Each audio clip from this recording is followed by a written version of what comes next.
მანიფესტაციის გჯერათ მე ძალიან ზუსტად ამიტომ გამოვწერე ჰევრეშოში იმ სახლისთვის, რომლის შენობაც გაზაფხულიდან უნდა დავიწყოთ. მიდიას რეტრო მაცივარი. ამ სახლისთვის კი აეროგრილის უახლესი მოდელი, რომელიც ახლა ერთად უნდა გავხსნათ.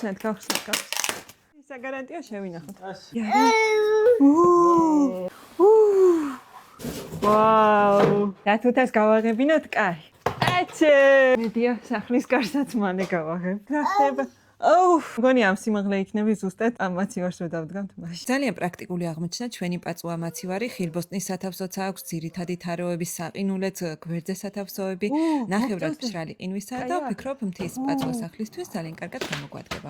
ახლა კი სანამ დათუთა მაცივრის გაცნობითაა დაკავებული, მე ჩემს პირველ აეროგრილს გავხსნი. ეს აეროგრილი არის დიდი 9 ლიტრიანი მოდელი, ინოვაციური ტექნოლოგიით, რომელიც თანაბარ შეწვას უზრუნველყოფს. უცებ წაბლი დავჭერი და ჩავყარე შესაძლებლად რომ გამომეცადა ჩემი ახალი მეგობარი და სანამ ჩვენი წაბლი იწვება, შეგახსენებთ, რომ ჩვენ მიდიას ტექნიკის მომხმარებლები უკვე 1 წელია ვართ. წელს წყლის გამაცხელებლების ახალი მოდელები დაამატეს, რომლებიც შეგვიძლია როგორც ვერტიკალურად, ასევე ჰორიზონტალურად დავამონტაჟოთ. გათბობის ქვაბების დიდი არჩევანიც დაგხვდებათ როგორც გაზზე, ასევე დენზე და ნებისმიერი ინტერიერისთვის, ოფისისთვის თუ სახლისთვის შეძლებს შესაბამისი მოდელის შერწყმას. გაითქვეთ სეზონი მიდიასთან ერთად.